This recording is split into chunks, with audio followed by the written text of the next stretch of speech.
आज का स्वाध्याय प्रारंभ करने के पहले एक गायत्री मंत्र साथ साथ। ओम भूर्भुवः स्वः तत्सवितुर्वरेण्यं भर्गो देवस्य धीमहि धियो यो नः प्रचोदयात्। ओम गुरुर्ब्रह्मा गुरुर्विष्णु गुरुर्देव महेश्वर गुरुरेव परब्रह्म तस्मै श्री गुरुवे नमः। तस्मै श्री गुरुवे नमः।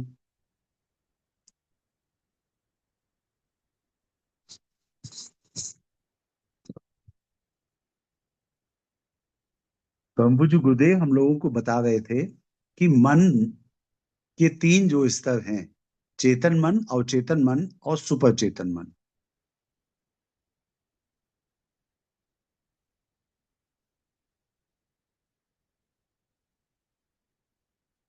चेतन मन और अवचेतन मन की पावर्स के कंपैरिजन में सुपर चेतन मन की पावर्स बहुत ज्यादा है।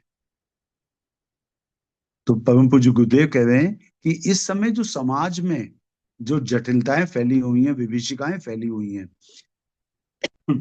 उसका समाधान पाने के लिए उस महाप्रज्ञा को जगाने की आवश्यकता है जो अंतःकरण की गहराई में बसती है, ईश्वरीय प्रेरणाओं से मनुष्य को अवगत कराती है, जिसे हम सुपर चेतन के नाम से जानते हैं। और महर्षि अरविंद ने जिस सुपर चेतन के अवतरण की साधना नवंबर 1926 में पूरी की थी।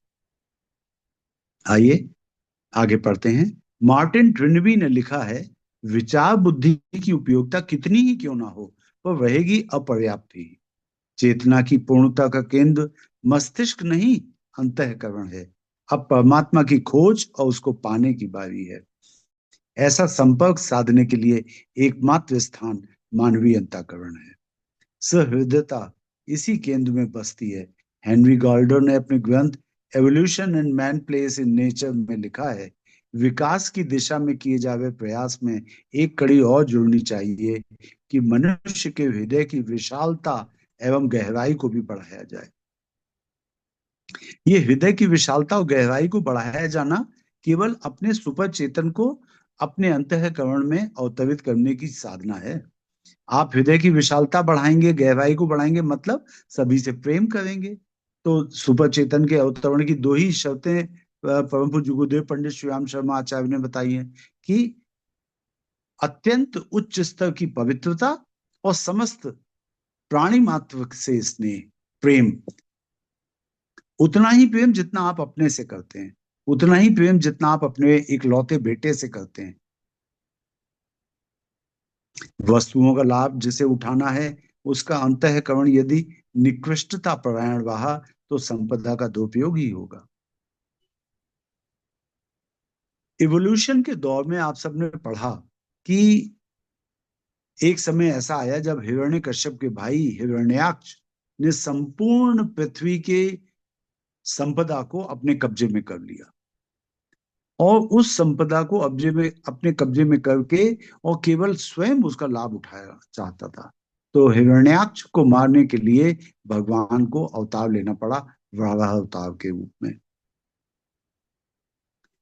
कहते हैं उसने संपूर्ण पृथ्वी के स्वर्ण को अपने पास रख करके उसके चारों ओर मानव मल की एक दीवार बना दी थी ताकि कोई उसकी संपदा तक पहुंच ना सके। इसलिए ईश्वर को उस गंदगी को साफ करने के लिए वराह अवतार के रूप में आना पड़ा। वस्तुओं का लाभ जिसे उठाना है, उसका अंतःकरण यदि निकृष्टता परायण रहा तो संपदा का दुरुपयोग ही होगा। जो भी वस्तुएं अगर हम क्षुद्रता के स्तर पे उतर आए, नीचता के स्तर पे उतर आए, तो फिर क्या होगा? फिर तो हम यही चाहेंगे कि जो कुछ भी मेरे पास है, जो कुछ भी सृष्टि में, एक तो सब मुझे मिल जाए और जो मेरे पास है वो बस मेरे लिए और मेरे बच्चों के लिए, मेरे परिवार के लिए, कोई और अन्य व्यक्ति उसका इस्तेमाल ना कर पाए। इसीलिए शास्त्रों ने कहा है, अयम निजा परो वेति गणनाम लघु चेतसाम। यह मेरा है, वो उसका है, ये गणना छोटे हृदय वाले लोग करते हैं। अयम निजः पवो वेति गणनाम लघु चेतसाम। उदार हृदय जो लोग होते हैं उनके लिए, उदार हृदय वाले लोगों के लिए वसुधैव कुटुंबकम है।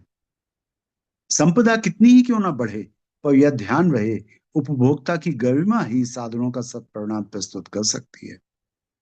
अंतःकरण को टटोलने की आवश्यकता। पियरे टेल चार्डिन अपनी पुस्तक द फिनोमिना ऑफ मैन में लिखते हैं, विग्रहों को सहकार में, खीज को मुस्कान में बदलने का एक ही तरीका है कि मनुष्य के वर्तमान चिंतन और रुझान में भारी भारी परिवर्तन किया जाए। जो भी विग्रह हैं मानव समाज में, जो भी प्रॉब्लम्स हैं, वो सब सहकार के द्वारा, आपसी मेल के द्वारा, मिल बांट करके उपयोग करने के द्वारा, और खीज को मुस्कान में बदलने का एक ही तरीका है। कैसे? कि मनुष्य के वर्तमान चिंतन और रुझान में भारी परिवर्तन किया जाए। यह महान कार्य सामान्य प्रयासों से संभव नहीं। उसके लिए अंतःकरण को टटोलने और उसमें ईश्वर प्रदत्त महानता को उभारने की आवश्यकता पड़ेगी। परिस्थितियों से जुड़ी हुई विभिन्नता का परिशोधन, परिस्थितियों से जुड़ी हुई विभिन्नता का परिशोधन सहृदयता उगाने और जगाने से ही संभव होगा। जो हम लोगों के बीच में जो कई तरह के खांचे बन गए हैं, जातिगत, धर्मगत, संप्रदायगत, या ऊंच नीच से संबंधित, या त्वचा के रंग से संबंधित, ये काला है वो गोरा है, मैं अच्छे कुल का हूं ये निम्न कुल का है, ये सब जो हमारे बीच में खांचे बन गए हैं, ये जो समाज का वर्गीकरण हो गया है, तो इस विभिन्नता का जो परिशोधन है वो सहृदयता उगाने और जगाने से ही संभव हो सकता है। सभी प्रख्यात भौतिकविद मनीषी इसी बात पर जोर देते रहे हैं कि कब सहृदयता उभारने के लिए मानवीय अंतःकरण में नई तैयारी के साथ नई कृषि की जानी चाहिए। इस क्षेत्र की उपार्जित फसल से ही मनुष्य की शारीरिक, मानसिक और आत्मिक भूख बुझेगी। मैन द अननोन और रिफ्लेक्शन ऑफ लाइफ के नोबेल पुरस्कार प्राप्त लेखक एलेक्सिस कैरल ने कई स्थानों पर एक ही बात को दोहराया है कि प्रकृति दोहन से भी बड़ा क्षेत्र अंतःकरण की गरिमा उभारने का है। तो अलेक्सिस कैरल ने, ये जो नोबेल पुरस्कार प्राप्त लेखक हैं, इन्होंने कहा है कि प्रकृति का दोहन करके हम जैसे तेल निकालते हैं, सोना निकालते हैं, लोहा निकालते हैं, कोयले की खानों में से कोयला निकालते हैं, तो प्रकृति का दोहन जो कर रहे हैं हम, इससे भी बड़ा क्षेत्र है अंतःकरण की गरिमा उभारने का।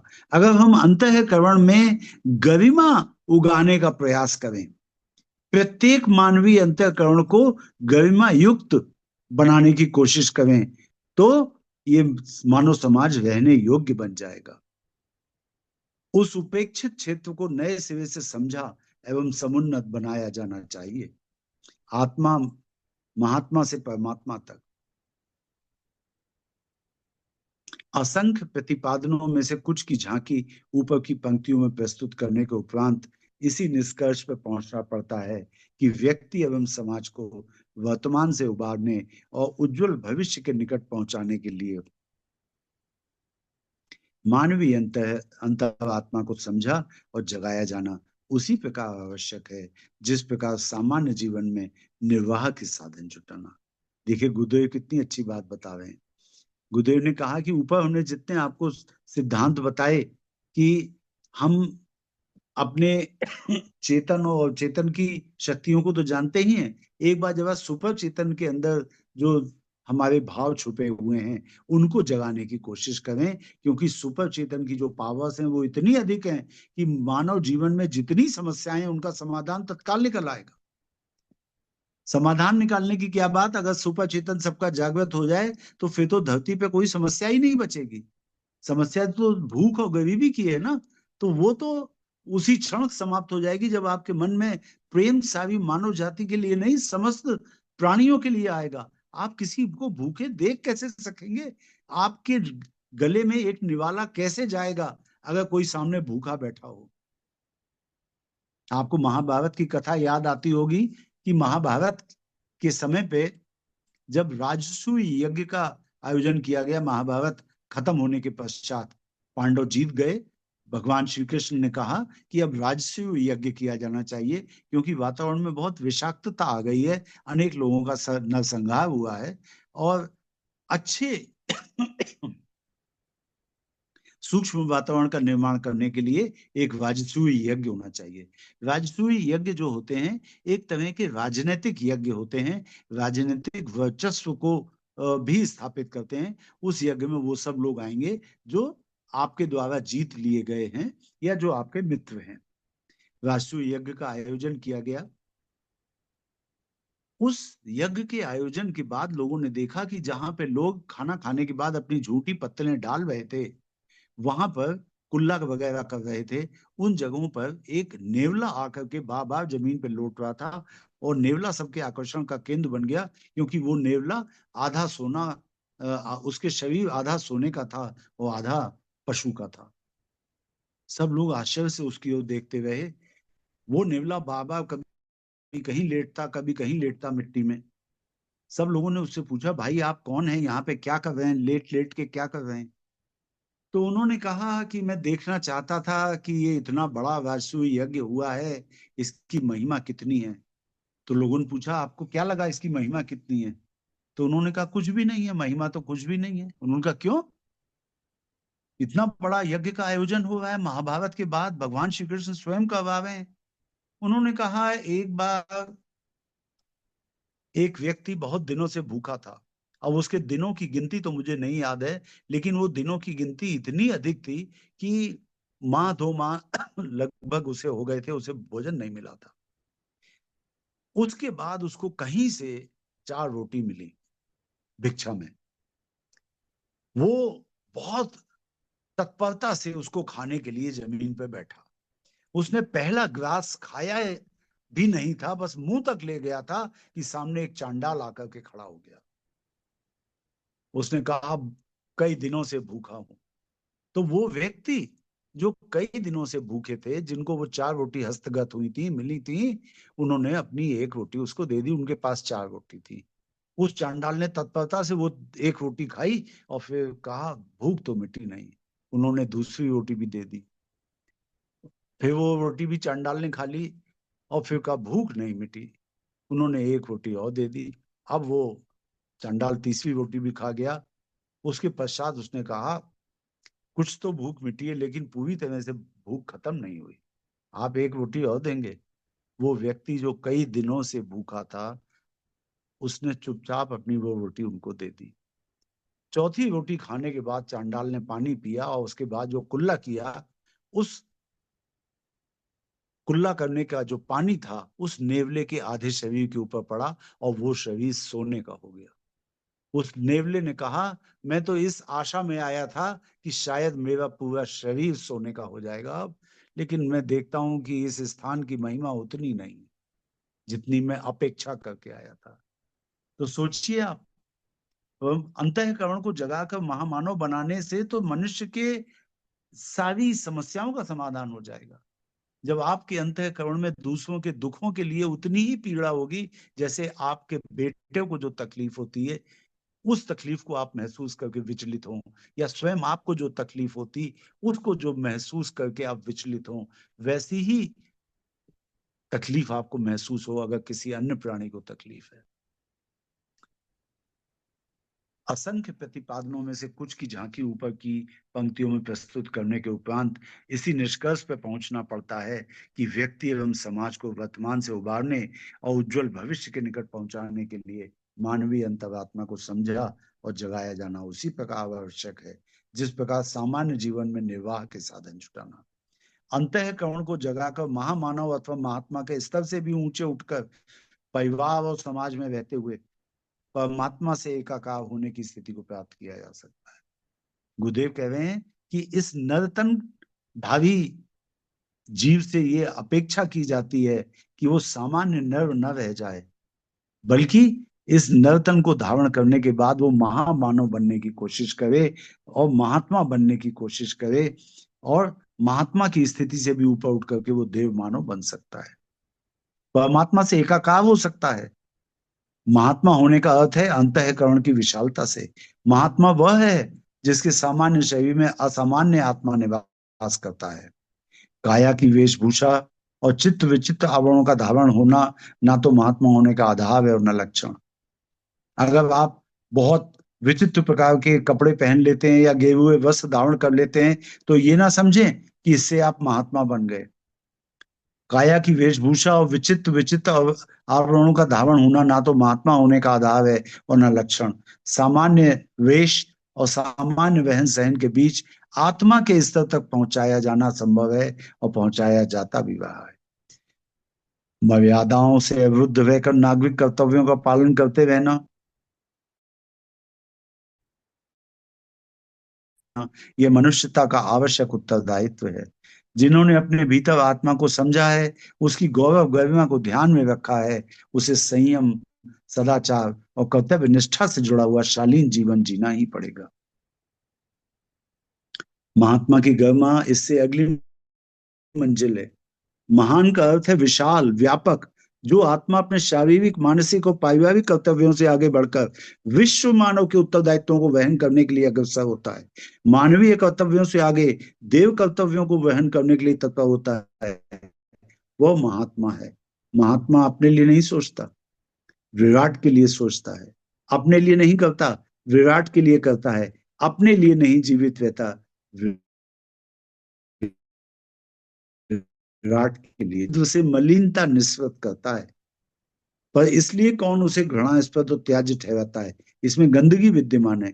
घृणा की आवश्यकता नहीं समझी जाती और शरीर को स्वच्छ करने पर ही ध्यान रहता है।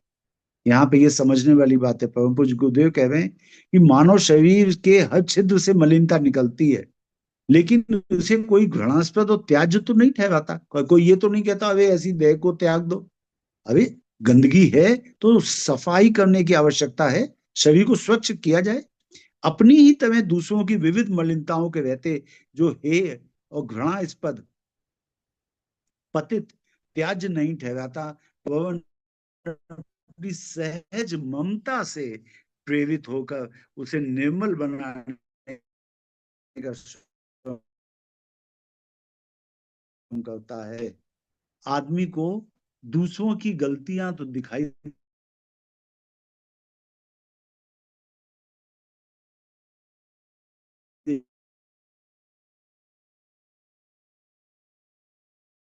जाती हैं, पर अपनी बड़ी बड़ी गलतियां नहीं दिखाई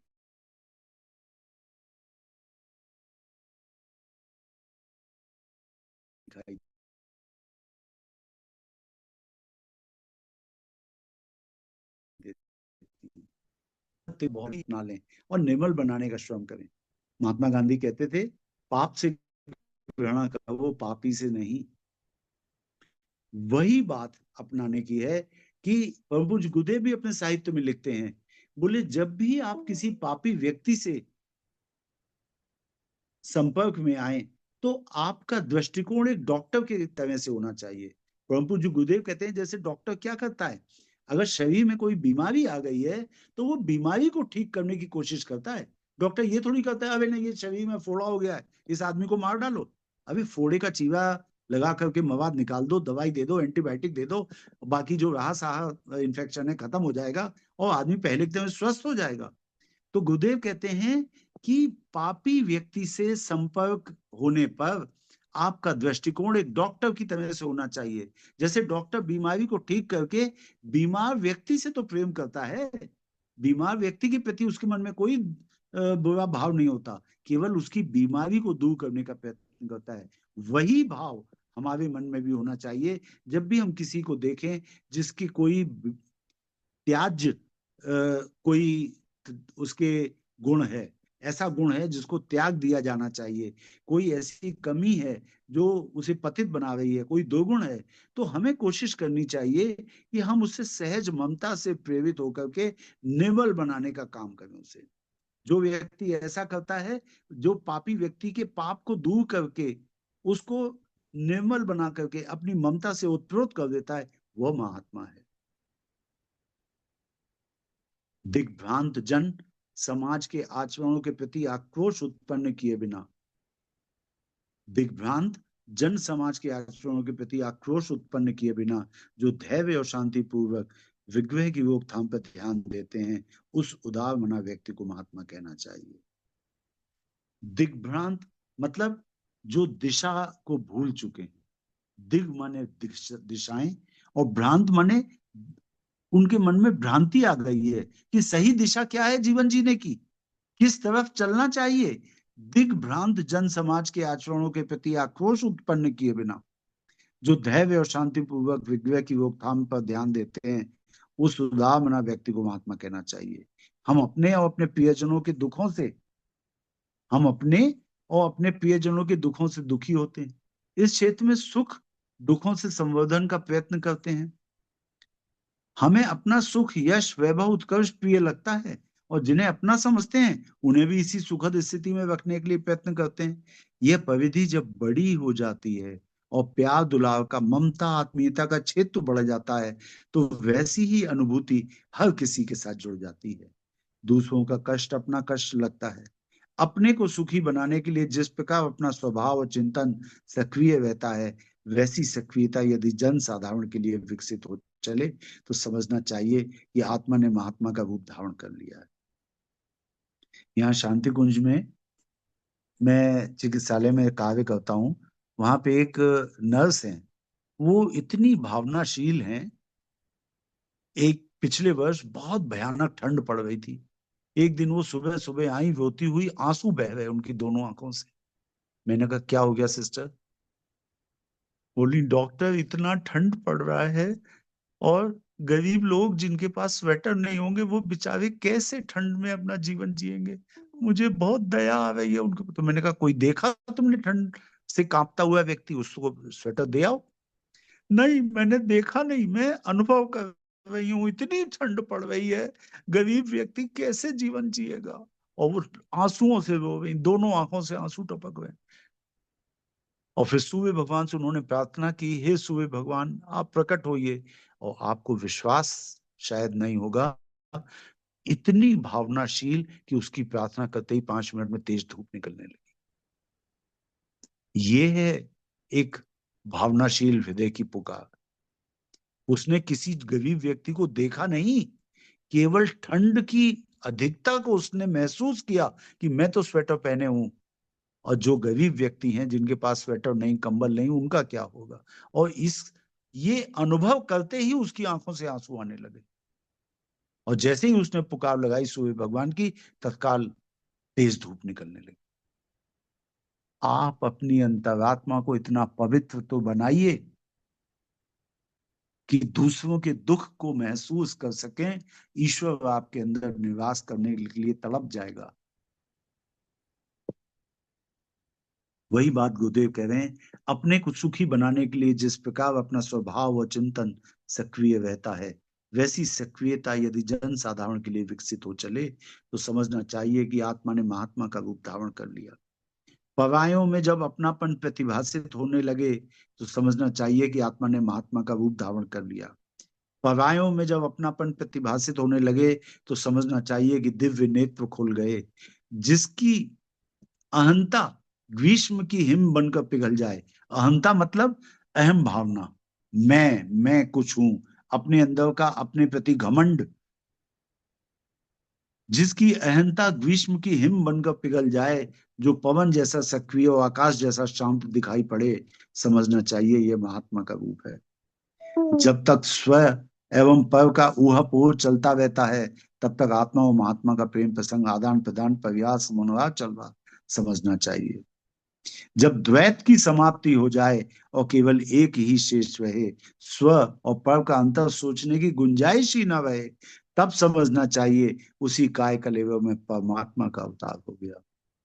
आपको जान के आश्चर्य होगा कि हमारे परम पूज्य गुरुदेव पंडित श्रीराम शर्मा आचार्य जब भी किसी शिष्य के पत्र का उत्तर देते थे, तो मालूम है क्या लिखते थे? हमारे आत्मस्वरूप। उन्होंने कभी भी किसी भी व्यक्ति का, चाहे वो उनका शिष्य ना भी हो, उसने सिर्फ उनको पत्र लिखा होगा गुरुदेव को, अपनी समस्या बताने के लिए ही लोग पत्र लिखते थे।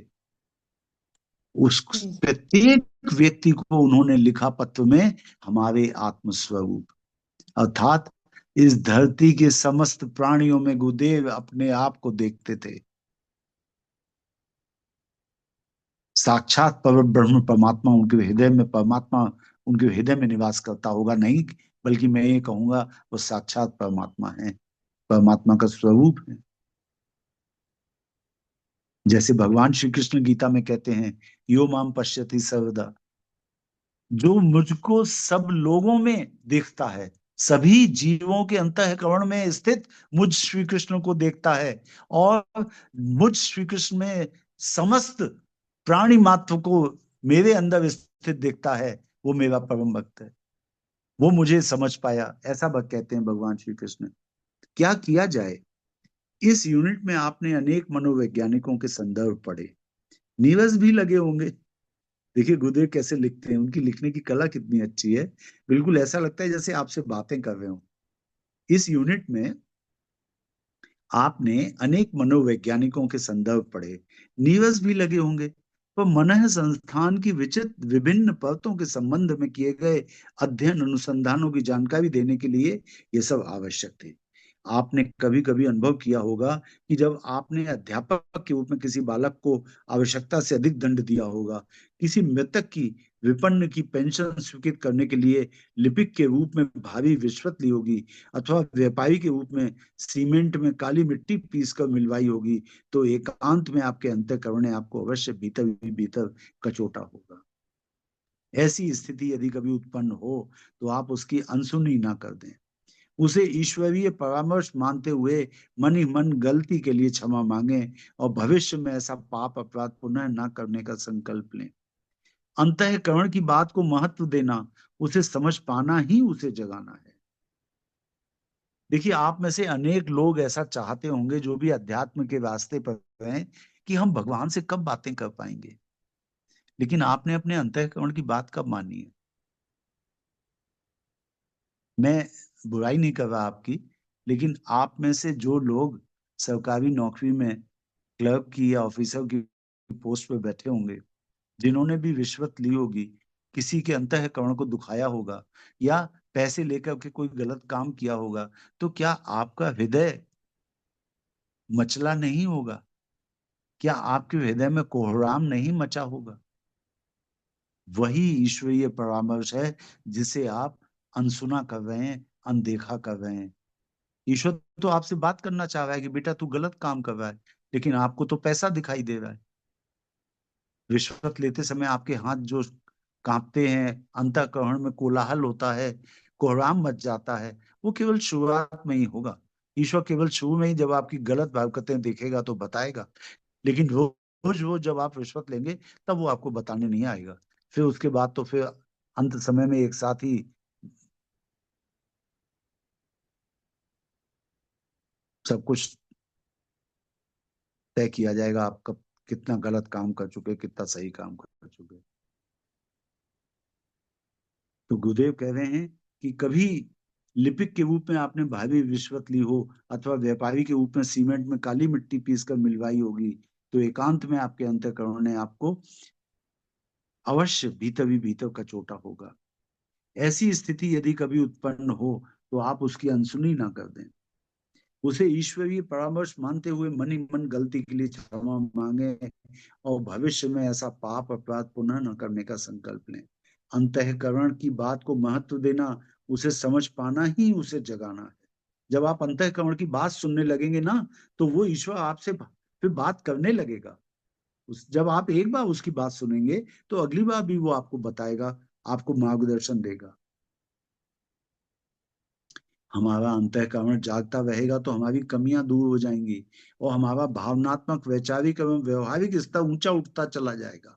आप अपने कर्तव्यों का पालन करते हुए भी उन विशेषताओं से संपन्न हो जाएंगे जो किसी महामानव अथवा महात्मा में ढूंढने से मिलती है। बदला लेने का विचार छोड़कर क्षमा करना, अंधकार से प्रकाश में आना है, और जीते जी नरक की जगह स्वर्ग सुख भोगना है। आइए, आज के लिए इतना ही। शेष कल सभी को प्रणाम। ओम शांति, शांति, शांति। फादर प्रणाम। डॉक्टर साहब प्रणाम भैया, प्रणाम, सादर प्रणाम।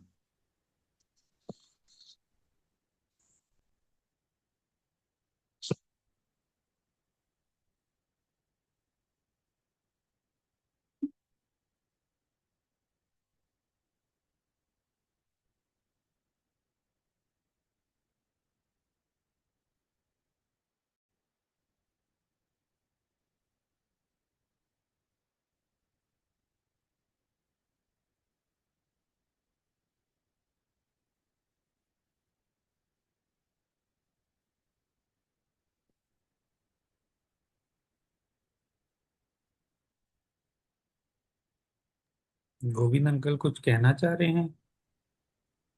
भैया कुछ कहना है आपको?